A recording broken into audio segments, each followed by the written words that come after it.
जय माता दी। शीतला अष्टमी या बसोड़ा पूजन की व्रत कथा। एक बार शीतला माता ने सोचा कि चलो आज देखूं कि धरती पर कौन मेरा पूजन करता है, कौन मुझे मानता है। यही सोचकर शीतला माता धरती पर राजस्थान के डुंगरी गांव में आईं और देखा कि इस गांव में मेरा मंदिर नहीं है और ना ही मेरी पूजा होती है। माता शीतला गांव की गलियों में घूम रही थीं। तभी एक मकान के ऊपर से किसी ने चावल का उबला मांड नीचे फेंका। वह उबलता पानी शीतला माता के ऊपर गिरा, जिससे शीतला माता के शरीर में फफोले छाले पड़ गए। शीतला माता के पूरे शरीर में जलन होने लगी। शीतला माता गांव में इधर उधर भाग भाग कर चिल्लाने लगी, अरे मैं जल गई, मेरा शरीर तप रहा है, जल रहा है, कोई मेरी सहायता करो। लेकिन उस गांव में किसी ने शीतला माता की सहायता नहीं की। वहीं अपने घर के बाहर एक कुम्हारन महिला बैठी थी। उस कुम्हारन ने देखा कि अरे यह बूढ़ी माई तो बहुत जल गई है, इसके पूरे शरीर में तपन है, इसके पूरे शरीर में फफोले पड़ गए हैं, यह तपन सहन नहीं कर पा रही है। तब उस कुम्हारन ने कहा, हे माँ, तू यहाँ आकर बैठ जा, मैं तेरे शरीर में ऊपर ठंडा पानी डालती हूँ। कुम्हारन ने उस बूढ़ी माई पर खूब ठंडा पानी डाला और बोली, हे माँ, मेरे घर में रात की बनी हुई राबड़ी राखी है, थोड़ा दही भी है, तू दही राबड़ी खा ले।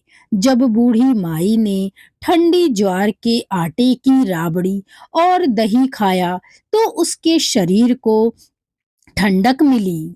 तब उस कुम्हारन ने कहा, आ माँ बैठ जा, तेरे सिर के बाल बहुत बिखरे हैं, ला मैं तेरी चोटी गूंथ देती हूँ। और कुम्हारन माई की चोटी गूंथने हेतु कंघी बालों में करती रही। अचानक कुम्हारन की नजर उस बूढ़ी माई के सिर के पीछे पड़ी तो कुम्हारन ने देखा कि एक आंख बालों के अंदर छुपी है। यह देखकर वह कुम्हारन डर के मारे घबराकर भागने लगी। तभी उस बूढ़ी माई ने कहा, रुक जा बेटी, तू डर मत, मैं कोई भूत प्रेत नहीं हूँ, मैं शीतला देवी हूँ। मैं तो इस धरती पर देखने आई थी कि कौन मुझे मानता है, कौन मेरी पूजा करता है।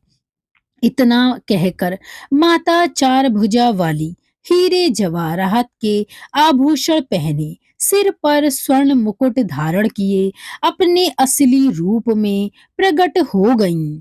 माता के दर्शन कर कुम्हारन सोचने लगी कि अब मैं गरीब इन माता को कहाँ बिठाऊं। तब माता बोली, हे बेटी, तुम किस सोच में पड़ गईं? तब उस कुम्हारन ने हाथ जोड़कर आंखों में आंसू बहते हुए कहा, हे माँ, मेरे घर में तो चारों तरफ दरिद्रता बिखरी हुई है, मैं आपको कहाँ बिठाऊं? मेरे घर में ना तो चौकी है, ना बैठने को आसन है। तब शीतला माता प्रसन्न होकर उस कुम्हारन के घर पर खड़े हुए गधे पर बैठकर एक हाथ में झाड़ू, दूसरे हाथ में डलिया लेकर उस कुम्हारन के घर की दरिद्रता को झाड़कर डलिया में भरकर फेंक दिया और उस कुम्हारन से कहा, हे बेटी, मैं तेरी सच्ची भक्ति से प्रसन्न हूँ, अब तुझे जो भी चाहिए मुझसे वरदान मांग लो। तब कुम्हारन ने हाथ जोड़कर कहा, हे माता, मेरी इच्छा है अब आप इसी डुंगरी गांव में स्थापित होकर यहीं निवास करें। जिस प्रकार आपने मेरे घर की दरिद्रता को अपनी झाड़ू से साफ कर दिया है, ऐसे ही आपको जो भी भक्त होली के बाद की सप्तमी को भक्ति भाव से पूजा कर अष्टमी के दिन आपको ठंडा जल, दही और बासी भोजन चढ़ाए, उसके घर की दरिद्रता को दूर करना एवं आपकी पूजा करने वाली महिला का अखंड सुहाग रखना, उसकी गोद हमेशा भरी रखना।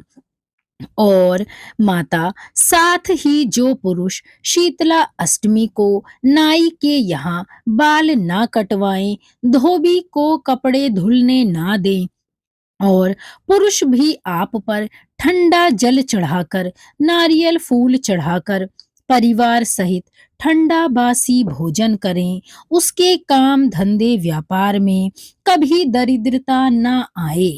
तब माता बोली, तथास्तु। हे बेटी, जो तूने वरदान मांगे हैं मैं सब तुझे देती हूँ। हे बेटी, तुझे आशीर्वाद देती हूँ कि मेरी पूजा का मुख्य अधिकार इस धरती पर सिर्फ कुम्हार जाति का ही होगा। तभी उस दिन से डुंगरी गांव में शीतला माता स्थापित हो गईं और उस गांव का नाम हो गया शील की डुंगरी। शील की डुंगरी भारत का एकमात्र मुख्य मंदिर है। शीतला सप्तमी के दिन यहाँ बहुत विशाल मेला लगता है। तो बोलिए शीतला माता की जय। धन्यवाद।